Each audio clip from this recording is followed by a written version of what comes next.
Andrei, dai și tu un interviu pentru devoratorii de senzații tari? Îți place în Grecia? Nu? Au mâncare proastă? Marea e urâtă? E prea albastră mare. Da. Prea curată apa, e prea limpede. Da, dacă erau mai multe alge și gunoaie, Era mai simțeai bine. mai ca acasă, E nu? ca acasă, dar e altceva, nu știu, ăștia sunt... Sunt de acord. Așa e.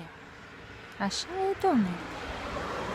Ăștia, nu știu, au grijă așa de lucruri. Uitați să vă mai arăt, să nu ziceți că mint, că fac eu fițe. Uitați cât de frumoase sunt pictate bordurile. Da, toate bordurile. Îngrijit. Frumos. Elegant. Cât de cât.